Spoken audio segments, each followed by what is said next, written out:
Up until 1970, if anybody had told me that I would be interested in the phone and that I would spend the better part of my teens and early 20s on the phone, I would have said, yeah, right. Though I had been interested in electronics and gadgets of various kinds, the telephone never really seemed to be interesting enough to be interested in at all. But that all changed one day in 1969. To get a better idea of how this happened, let me speak a little bit about the times in which this occurred.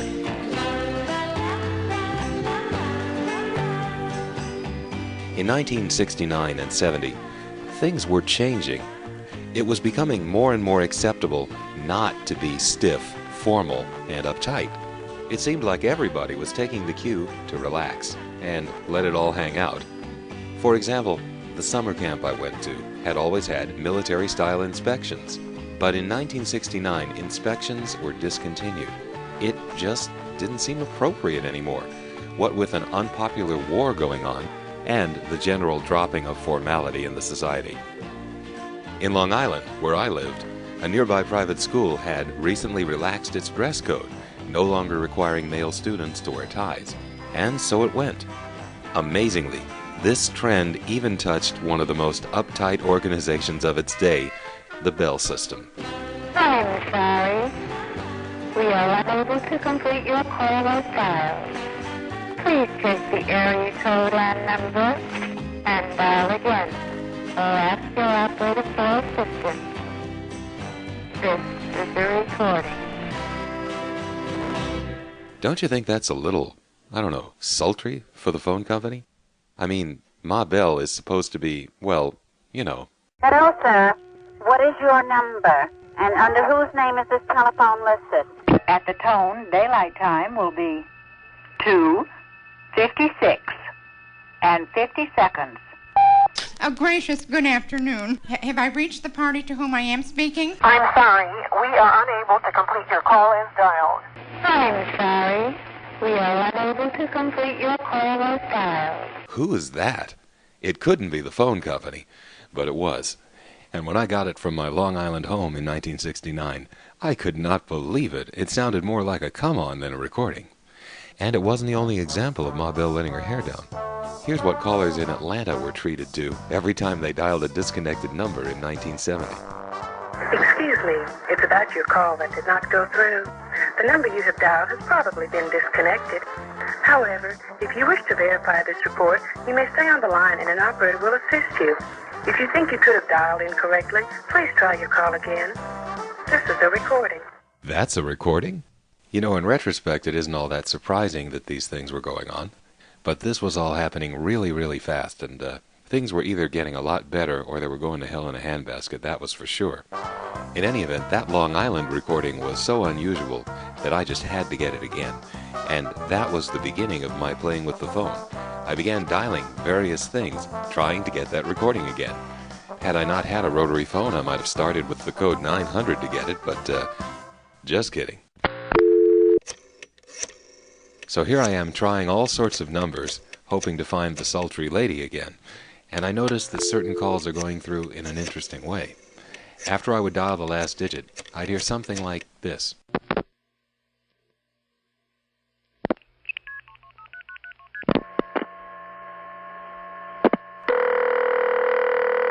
Now those tones fascinated me.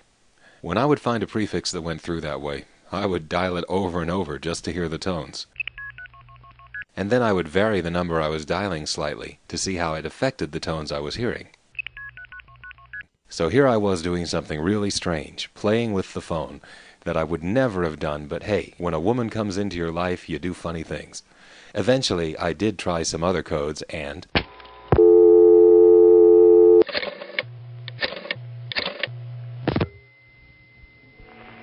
I'm sorry. We are unable to complete your call or dial. Please check the area code and number and dial again, or ask your operator for assistance. This is a recording. this recording, as it turned out, was easy to get. It figures, right? All you had to do was dial a prefix or an area code that was not currently assigned. But the quickest thing to dial was 311, and that's what I remembered and used. 311. Now that I could call her any time I wanted, I thought I had something that would last. But, as with so many relationships, she soon turned into a woman I didn't recognize. One day, I dialed 311, and instead of getting this, I'm sorry. I got this. I'm sorry. We are unable to complete your call as dialed. Please check the number and dial again, or ask your operator for assistance. This is a recording. When I heard that, something inside me went bleh, because here was Ma Belle back being the old hag that we always knew she was, and this had been used to replace a recording that was really cool. And, you know, at this point, the whole thing might have ended. But, for some reason, I just happened to dial 311 again, this time from a different location, Neil's house. My friend Neil had a phone that looked just like mine, but if you dialed 311 from his phone, something different happened.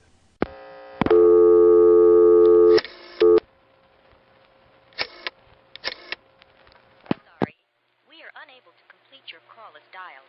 Please check the number and dial again, or ask your operator for assistance. This is a recording.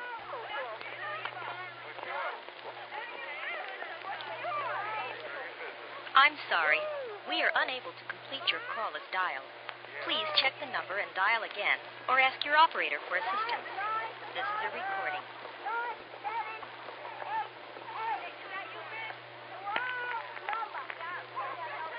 I'm sorry. We are unable to complete your call as dialed.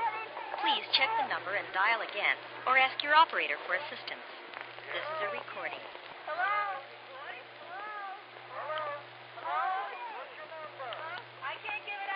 I'm sorry. Now this was strange. Everybody on there was shouting, some were shouting phone numbers, and the whole thing was a bit surreal. Neil and I didn't have any idea what it was we were hearing. We tried calling one of the phone numbers to ask, hey, what is this thing? But when the guy answered, he said, go away, I'm looking for a girl. Apparently he knew what it was. But Neil and I didn't realize that we had just stumbled into a subculture that we would end up spending a lot of time in. This was a new way of communicating over the phone called the party line. Party line is not the correct term, because that's not what this was. But that's what everyone was calling it. And from talking to another friend of Neil's, we found out that there was another party line, so-called, completely different from this one, whose number was 660. Neil's friend demonstrated. First he dialed 660. Then he dialed 7 and hung up.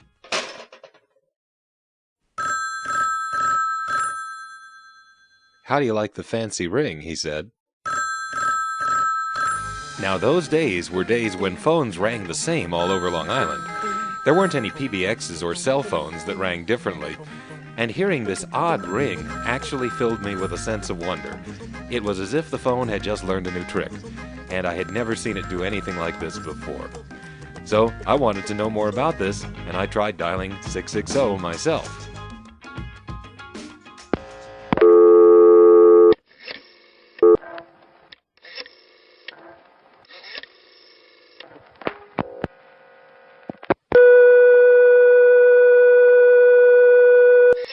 In hearing that second dial tone, I had a funny feeling that I had just found a secret doorway, a hidden passageway, an access point that most people didn't know about. And that was true, because this 660 circuit was a test line for repairmen and installers, but people were using it to meet each other. All you had to do was get that tone and flash. Then it was just a matter of waiting for someone else to come on. You could tell when they did, because way in the background you could hear the other person getting their special dial tone, breaking it, and then starting to yell.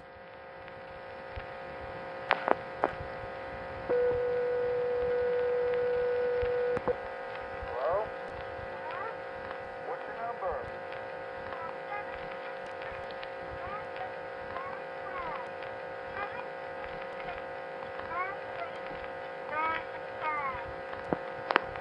That's how it worked. There were never more than 4 people on the line at a time with 660.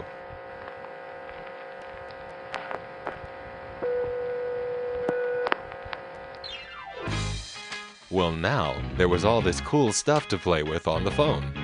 These party lines, so-called, weren't really party lines at all, but they were a way to meet girls. Neil and I could go to a payphone and shout the number out on 311 or 660, and girls would call us.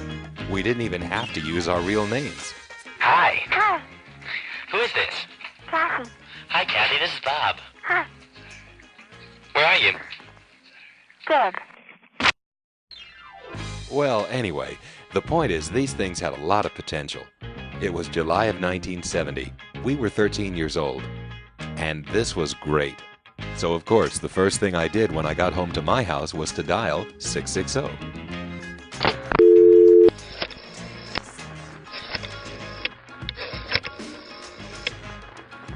And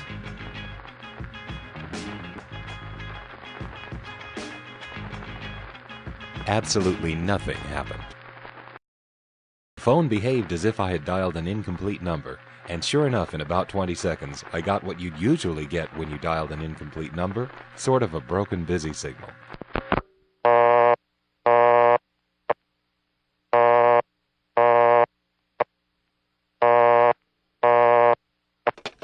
Then I tried dialing 311, but I knew what I was going to find there. I'm sorry. We are unable to complete your call as dialed. Loud recording? No people.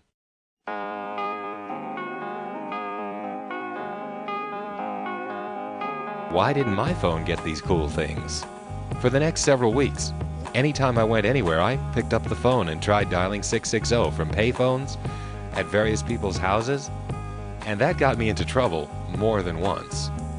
For instance, when I was visiting a friend of my parents named Harriet, I tried dialing 660 from her phone, and it worked. There was just one problem, however. At the time of our visit, Harriet's husband was in the hospital. Well, when the phone rang like this, Harriet just about died. What could it have been except an emergency call concerning her husband in the hospital? Not good. But my research did pay off because one very clear and consistent pattern emerged. I could tell from the very first digit I dialed whether 660 was going to work from any particular phone line. And here's what it was.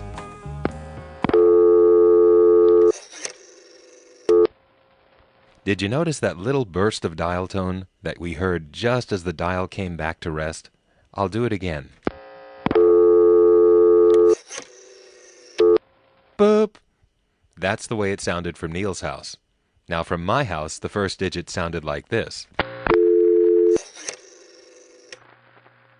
No boop. No 660.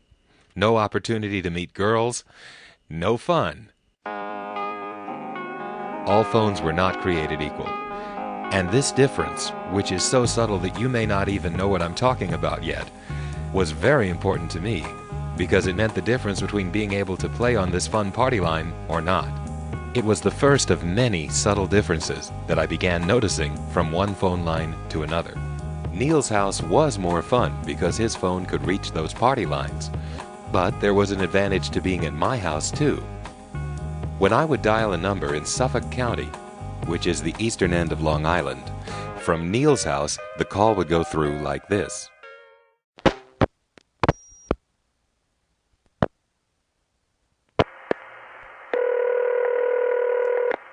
But from my house, it went through like this.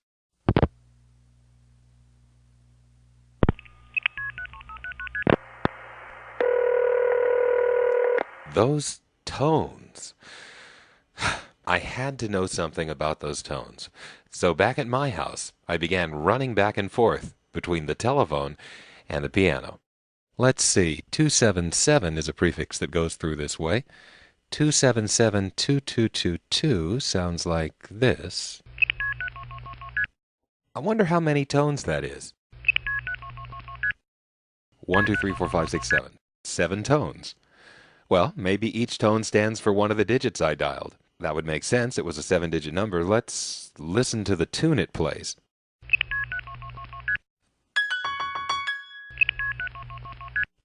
I don't know about that one tone per digit theory I had because, the last 4 digits are 2222, and you'd expect the last 4 tones to be all the same, and they are not.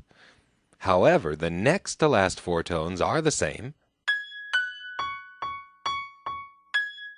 It started like this. I had no idea that this was my preliminary lesson in how to blue box, that is, how to control the network directly with these tones. But one thing was already apparent. These tones were not the same as touch tones, the tones used on those push-button phones. 2, 3, 4, 5, 6, 7, 8 on a touch-tone phone had a very, well, discordant sound compared to the same thing on these tones. These tones were a lot more musical.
I did learn in that first session that the last tone of a 7-tone sequence is always the same, and that the next to last 4 tones corresponded to the last 4 digits. Having partially unraveled the mystery of the tones, it was now time to go on to something else. I was still curious as to why 660 didn't work from my phone, so I tried a few variations on it. First, I tried dialing 660 followed by my own 7-digit phone number. But after only 4 digits of my number, I got this. Then I tried dialing my own area code, 516, followed by 660 and 4 more digits. 5168. I'm sorry, we are unable to complete your call as dialed. Please check the number and dial again or ask your operator for assistance. This is a recording, 5168. 5168. Well, I guess that makes sense. My own area code is 516, and I just dialed it. I wonder what the 8 is. I know, let me try 517 and 660 and 4 digits.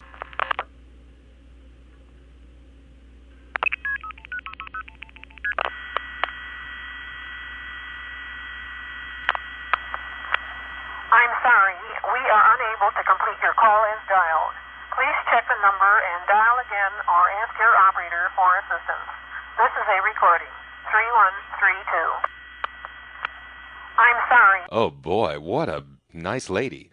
And she said 3132. Well, I don't know what these numbers mean. Let me try some of the other 51 area codes. 512-660-1111. I'm sorry, we are unable to complete your call as dialed. Please check the number and dial again, or ask your operator for assistance. This is a recording, 5122. Whoa, same words, but a very different announcing style than the last one. Or ask your operator. Now, when I got around to area code 514... I'm sorry, we are unable to complete your call as dialed. Please check the number and dial again, or ask your operator for assistance. This is a recording, 5141. Nous regrettons de ne pouvoir acheminer votre appel. Veuillez vérifier le numéro demandé, composer de nouveau ou demander l'aide de votre téléphoniste. Ceci est un message enregistré 5141. So now it was time to get out the directory and look up some of these area codes. 514 turned out sure enough to be in Quebec, which explained why it was in English and French, and 517 was in Michigan. Now, from looking at the map, I could see that the 517 area was right next to another area code in Michigan, 313, which could explain why, when I called the 517 area, I got 3132. Now that last digit, 2, maybe that was a location identifier. Maybe 3132 was Detroit. Now I had to investigate this further, so I ended up dialing all the area codes. There were only 120 in those days, to hear the recordings. The local accents varied quite a bit.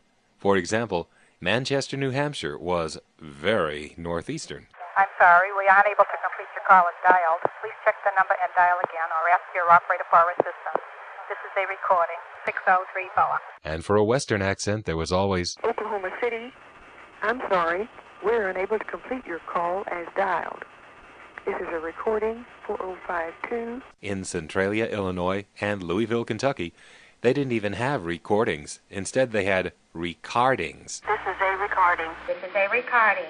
And it's hard to imagine what it would be like to be married to a woman who sounds like the St. Louis, Missouri recording. I'm sorry, we are unable to complete your call as dialed.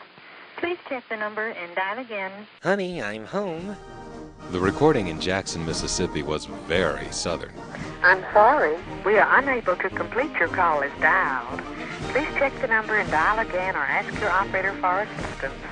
This is a recording, 6012L. The Philadelphia recording sounded like the lady had just gotten out of bed. I'm sorry, we are unable to complete your call as dialed. Please check the number and dial again or ask your operator for assistance. This is a recording, 2152. Geez, somebody get that lady a cup of coffee. I'm sorry, all circuits are busy now. Will you try your call again later, please? This is a recording, 2152. And the recordings in West Texas were another example of Ma Bell sounding just a little bit racy. I'm sorry, we are unable to complete your call as dialed. Please check the number and dial again or ask your operator for assistance. This is a recording. 8062. Well, at least that's how it sounded to the 13-year-old that I was at the time.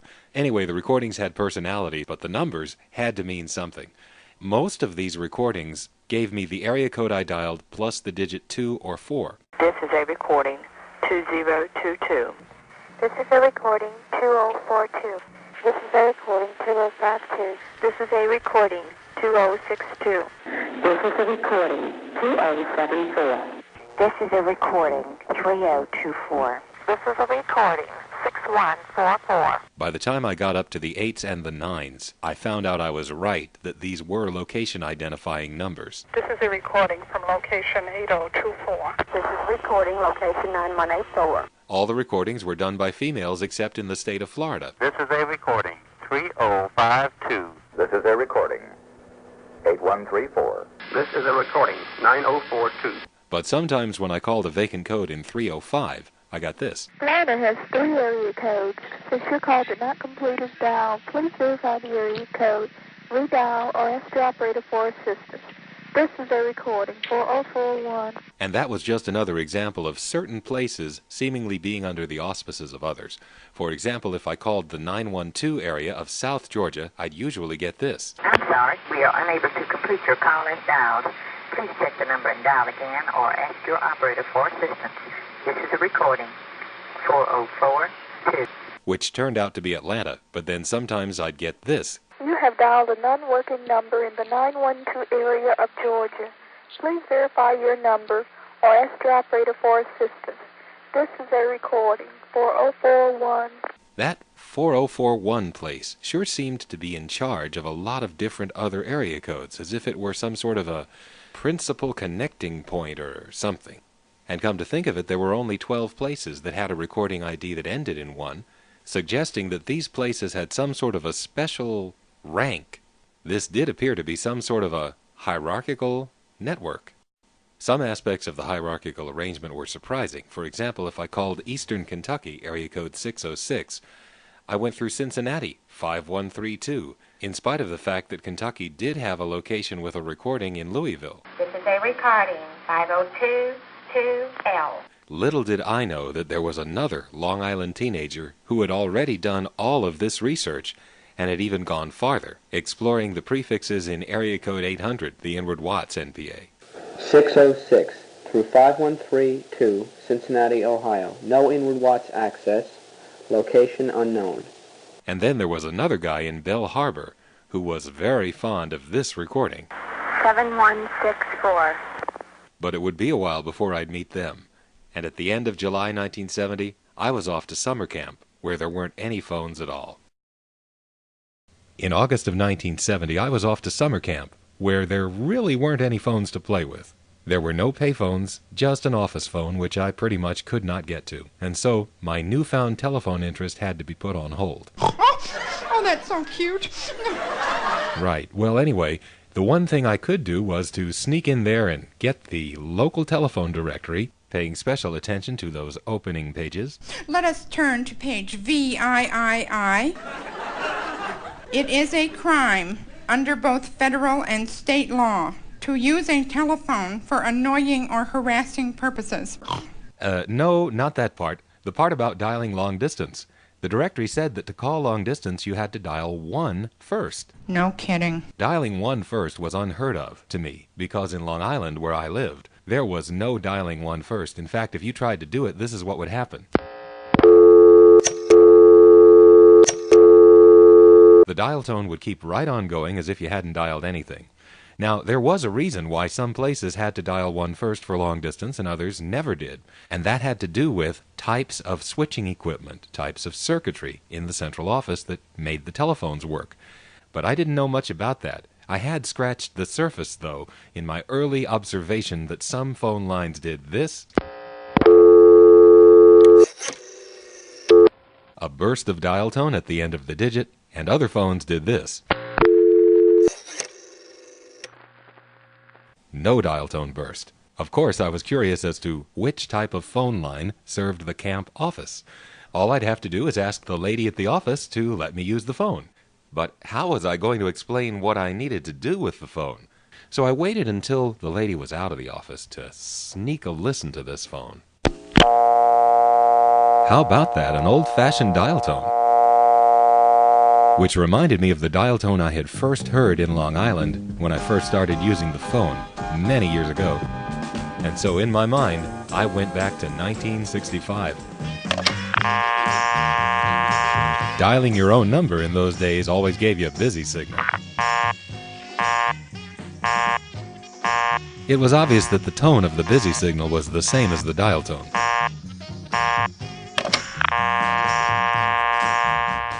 Then, one day in '65, my mother, of all people, told me that the phone company had changed the dial tone. She said she didn't like the new dial tone. She described it as a high-pitched, sickening sweet sound, and she even caricatured it, making a sound like this. Well, I'm sure you can guess which dial tone it was she had in mind, but this was the first time I ever heard that sound. Now, I didn't really find the telephone interesting in those days, but I did know that the dial tone and the busy signal were the same sound. So naturally, I had to dial my own number to hear the new busy signal, which I fully expected would sound like this. So what was I going to hear when I dialed my own number?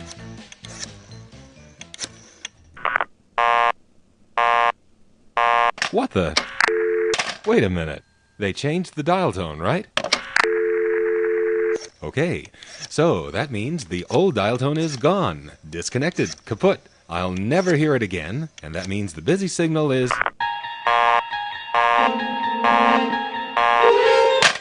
The old dial tone was still there, on the busy signal, even though I couldn't get it picking up the phone anymore. And that was creepy. That old, defunct dial tone, gone since 1965, had nonetheless been able to haunt me by still being on the busy signal every time I'd gotten one in the past 5 years. But here, in 1970 at camp, was a real, live, old-fashioned dial tone. And I had a mission. I wanted to find out whether that dial tone burst at the end of the digit was there, because that would tell me what type of phone line this was.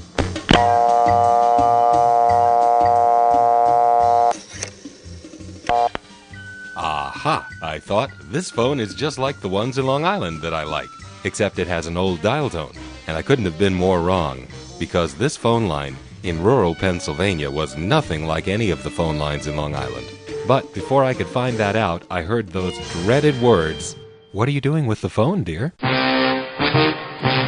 Well, I'm curious about the dial tone, which is old-fashioned, and I was checking the, oh boy.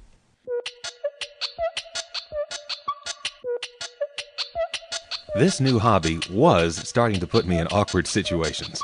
Unlike present times, where being interested in networks is instantly recognized as, oh, you're a computer geek, the 1970s had no such pigeonhole for me to fit into. Thus, I did seem pretty weird to be interested in the telephone. And maybe I was, because as I lay on my bunk bed, I was pondering the meaning of dialing numbers beginning with a 1. This idea felt to me like a whole new door opening up, and at first I couldn't see why. I did know that phone numbers and area codes in the US and Canada never began with a 1 or a 0, and that in New York, dialing a 1 would do absolutely nothing, and dialing a 0 would put a call through the operator. But then it hit me that there was something really important that I'd never tried. I had never tried picking up my phone in Long Island, dialing a foreign area code like maybe 213 for Los Angeles, and then dialing a 1. Suddenly I saw that I had missed something quite obvious. There were 200 possible phone number prefixes in the range 000 through 199 that I had never tried dialing. Of course, you couldn't dial them at the dial tone because the 1 would be ignored or the 0 would go to the operator. But after an area code, like 213, that had never been tried. And I thought about the possibility of there being special phone numbers, maybe for phone company use, beginning with 1 and 0. I got so excited about this idea that I even took a notebook and wrote down a list of all the codes that I wanted to try once I got home back to Long Island. But being at camp, for now I would just have to wait. So I made my list, waiting to fill in the results once I got home to try it. It wasn't too long after that my parents did arrive to take me back to Long Island. Before you leave camp, why don't you short sheet their bunk beds? Nah, I've got a better idea. On the way home from camp, I'll stop at the first payphone where I get the chance and see what happens when I dial a 1. And so I was ready for what turned out to be the first of many so-called phone trips, going up to a payphone for no purpose at all other than to check out the local telephone system. My first opportunity came in a place called Oxford, New Jersey, in western New Jersey, near the Delaware Water Gap.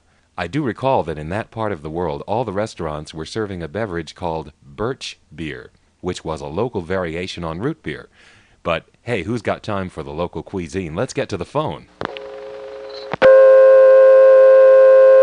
Another old-fashioned dial tone, and this one sounded different from the camp office. Let's see what happens when I dial a 1 from this payphone.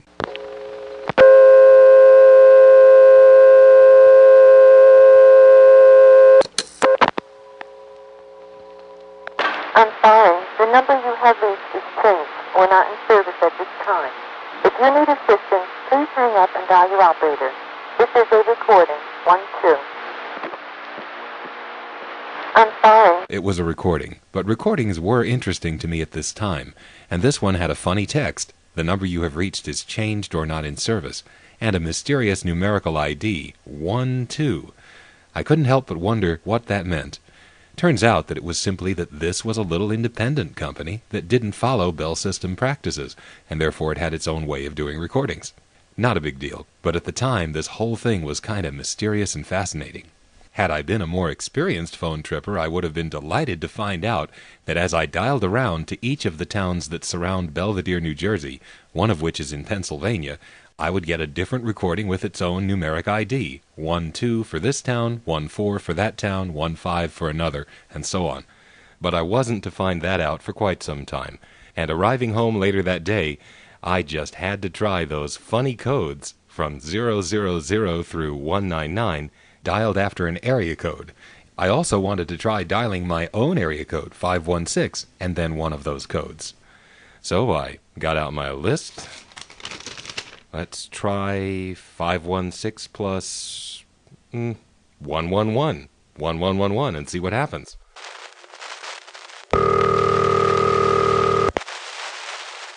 To my surprise, it rang. And rang and rang. Dialing them incorrectly, hang up and try again. What kind of a recording was that? Let me try another one. 213-123-4567. Dialing them incorrectly, hang up and try again. Funny recording. It's real short, Doesn't sound the same each time. Let me try another one. 215-100-1111. Dialing them incorrectly. Hang up and try again. Aha! So that wasn't a recording after all. It was an operator. And you could even hear another operator in the background. Now, the other operator, when she answered, would actually ask you what number you were calling. Reaching a special intercept. What number did you call, please? It turned out she was there to catch people who didn't know the difference between the letters O and I and the digits 1 and 0. For example, if you told her you were calling a number in the OX7 exchange, she'd tell you to dial the O by the 6. Don't dial the operator O for Oxford 7. Same thing with the letter I. Be sure to dial the I by the 4. Don't dial a 1. And that is what my long list of prefixes came to. These operators were handling them all in all area codes. And so I thought my question about 1 and 0 codes had been answered. However, it turns out I had asked the right question and gotten the wrong answer, because this special intercept setup was the phone company's way of making sure I didn't stumble into their little secret. That when we're talking about codes beginning with 1 and 0... That's privileged information. You're freaking right about that, darling, but that wasn't for me to know yet. Meanwhile, some other privileged information did come my way by word of mouth. Just a local phone number, Franklin 4 9979.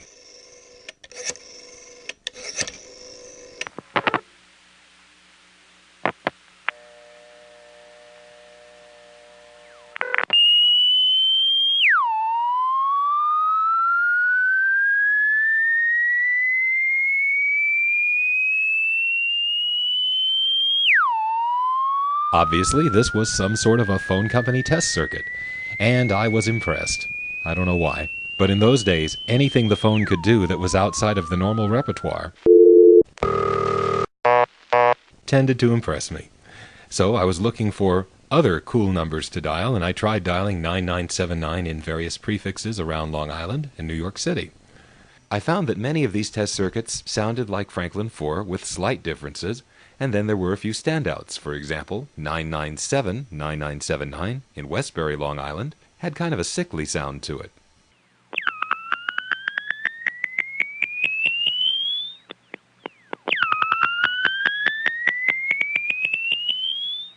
Then there was 449-9979 in Brooklyn, which sounded more like a siren.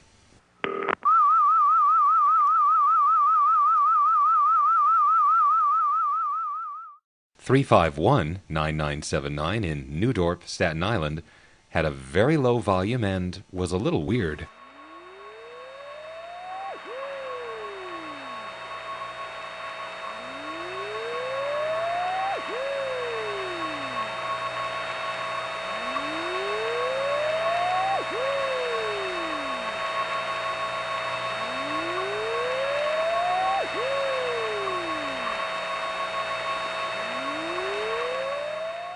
.239 is a prefix in Long Island that serves the 5 towns right next to the Rockaway part of Queens. 9979 there always gave me this operator. I'd never talked to her, and then she'd put on this funny recording.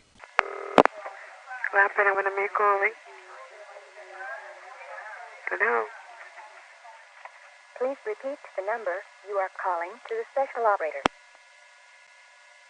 The other thing I found was that 9979 was unassigned in a lot of prefixes, and that brought me to a recording that I had never gotten before. I'm sorry. The number you have reached is not in service or temporarily disconnected. The number you have reached is not in service at this time. This is a recording. That was the first time I ever heard or recorded that particular recording, but certainly not the last. The voice was very familiar. It was the same voice as the recording that I got on 311, both from Neil's house, where it was a party line, I'm sorry. We are unable to complete your call as dialed. and mine, where it was not a party line. I'm sorry. We are unable to complete your call as dialed. And in the back of my mind, I knew something was just not right about that. How could the same recording be a party line in one place and not in another? But I left that mystery unsolved and kept on going out to my nearby payphone to play with the party line. One day, giving my number out on 660 to talk to girls, I made a discovery which was unpleasant but interesting.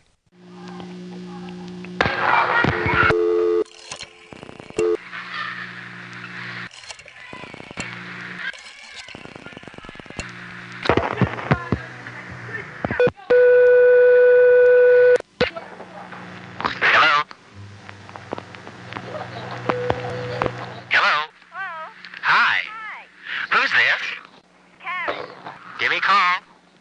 599-9777. Right. Bye-bye.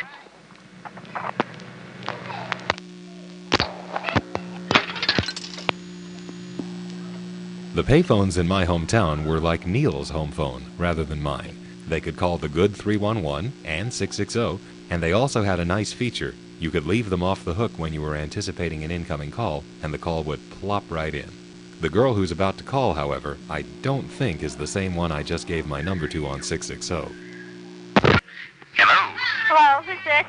This is Bob. Who's this? You're Bob? That's right. Whatever happened to Steven? When was there a Steven here? I don't know, but I was just talking to him. Not at this number. Yes, at this number.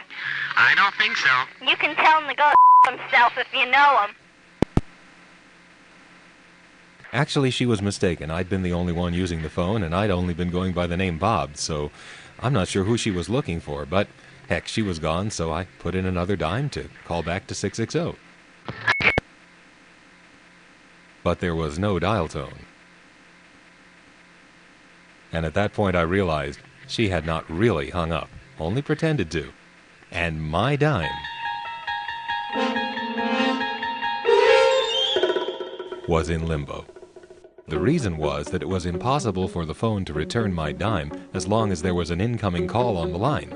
What it took was for me to get a new dial tone and make a new call, but I could only do that after she had hung up and she was holding my line up. I tried hanging up on her, and amazingly, she was able to stay on my line for up to 3 minutes at a time. Even when I did manage to disconnect her by hanging up for a very long time, she would simply call back in before I'd had a chance to get a dial tone. So she'd hold me up again.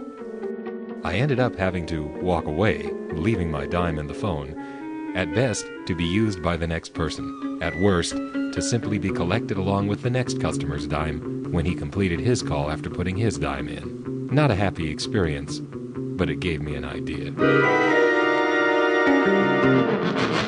This could be a very good prank. And being a teenager, a good prank seemed like a good thing. It took some research to figure out how to do this. The first thing we had to find out was how was it that she was able to hold me up for so long. After all, I had tried staying on the line after calling someone from my house, and I'd always get cut off after 20 seconds. But wouldn't you know it, Neil's phone was once again better than mine in a particular way. From Neil's house, I could make a local call and hold someone up after they'd hung up on me for 2.5 to 5 minutes. Damn, I needed a phone like his. But in the meantime, we were just going to have to do this prank from his house instead of mine. Now, calling into 311 and 660, we would often hear numbers being shouted out, and some of them were obviously payphones. The way we knew that was that in prefixes that had payphones, the last 4 digits tended to be in the 9000 group. The number from which you are dialing is Boswick 99650. You say you've lost your dime. May I safely assume that this is a pay station? Well, with 9650, the last 4 digits, it is a pay station probably, assuming Boswick 9 has coin phones at all. And so those were the numbers we were listening for. We'd go on to 311 or 660, listen for such a number, and then if it was a guy, we'd call him, pretending to be a girl. We did this prank several times from 1970 through 74. We only recorded doing it the last time, so what follows is from 1974, but it gives an idea of basically how the prank went. In this particular case, we had to call the guy back a few times.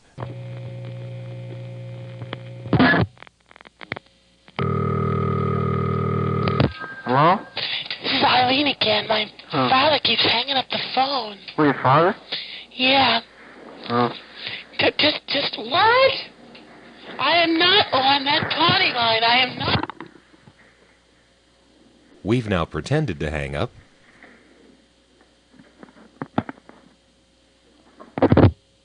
And now our victim has hung up. But he'll be off hook again in a second, trying to make a new call. By the way, we never did this to ordinary people trying to use payphones. Just kids who were shouting their numbers out on 311 or 660. He's off hook, and... Gotcha.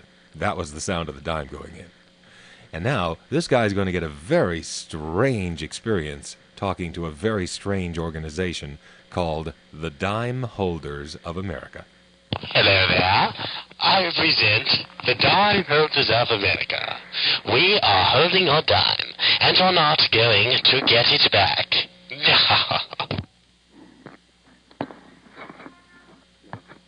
Hello?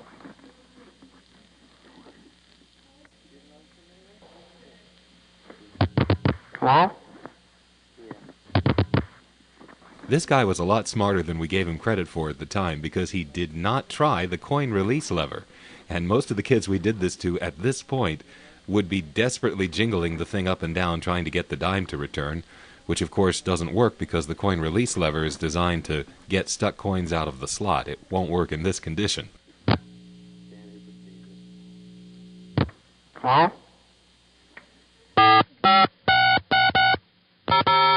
The touch tones are a giveaway that this isn't a 1970 recording. Actually, in September 1970, most Long Island payphones were single-slot, rotary dial. Yeah.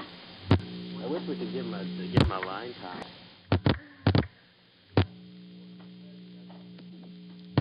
Huh?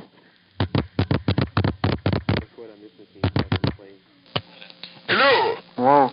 Yes, I'm David Glass, your representative of the Dime Holders of America. Now, we have your 10 cents and you're not going to get it back. When? When? Never. Never. Never. Why? Why? That's our business. This is how we make our money. I need that dime. You need that dime? Yeah. How do you think businesses are formed? By dimes. Look at the phone company. They're made of dimes. So are we. When are you going to give it back? We're never going to give it back. I don't get my dime. You get yours. I'll get mine. I've gotten mine last night. That's all I need. Once a week for me, you know. Once we get over 40, we don't need much of it. Hello, Shum. This is Mr. Alexander Milligan, the head representative for Rockville Center, Oceanside, Limerick District. Yeah? Now, I hear you have a complaint that you've had your dime taken. Is this true? Yeah.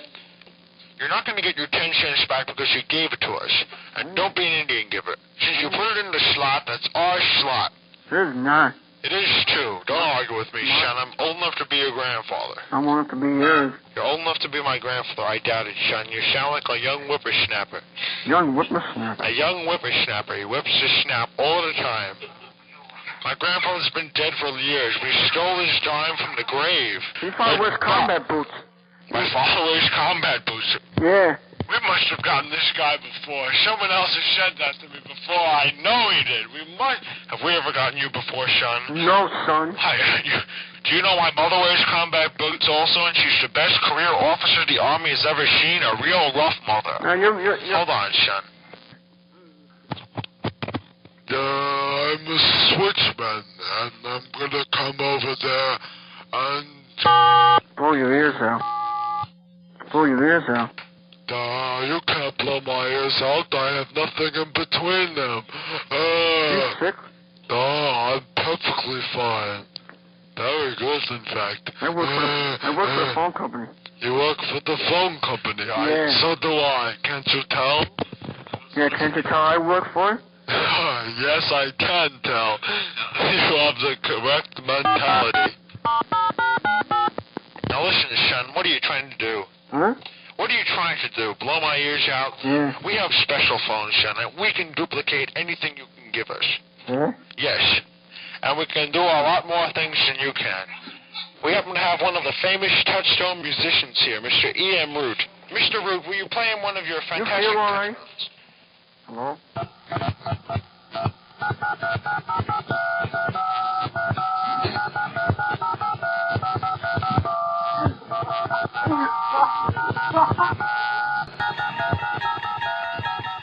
Oh my. Well, I guess all teenagers are a little bit obnoxious, and we were no exception. In any event, that's pretty much the way it would go. Though in all honesty, I still think this is funny. I also think that it's way too mean to do. I'm not exactly proud of it, but hey, it's done and it's on tape, so here it is. Mr. Dell, this is Miss Tomlin from the telephone company. Yeah? It is my duty to discuss with you some of the abuses of your instrument. Go on. Today, I was robbed of my dime in a payphone. I want it back. We never got the dimes. I mean, theoretically, if we'd been able to run out to the phone at just the right time when the person had given up, we might have been able to actually retrieve their dime, but we never did. It was just a prank. And what happened was they either got their dime back or the next person ended up just collecting it when they made their call, just as the girl who held my dime up never actually got it. So anyway, Neil and I were off to a bad start, but hey, what did we know at that age? We did know, however, that there was something about the kind of phone line that Neil had that was very desirable. It got the party lines, and it could hold local calls up for 3 or more minutes. So the fact that all phones were not created equal was really driven home. Well, I was to learn a lot more about different types of phone lines in my September 1970 trip to Atlanta to visit my family. This was the first trip to Atlanta after I became aware that there was something to check out on the phones. And it ended up being pretty eye-opening, though it actually left me with more mysteries rather than fewer, and deepened my interest in this whole thing. The call you have made requires a 25-cent deposit. Please hang up momentarily, listen for dial tone, deposit 25 cents, and dial your call again.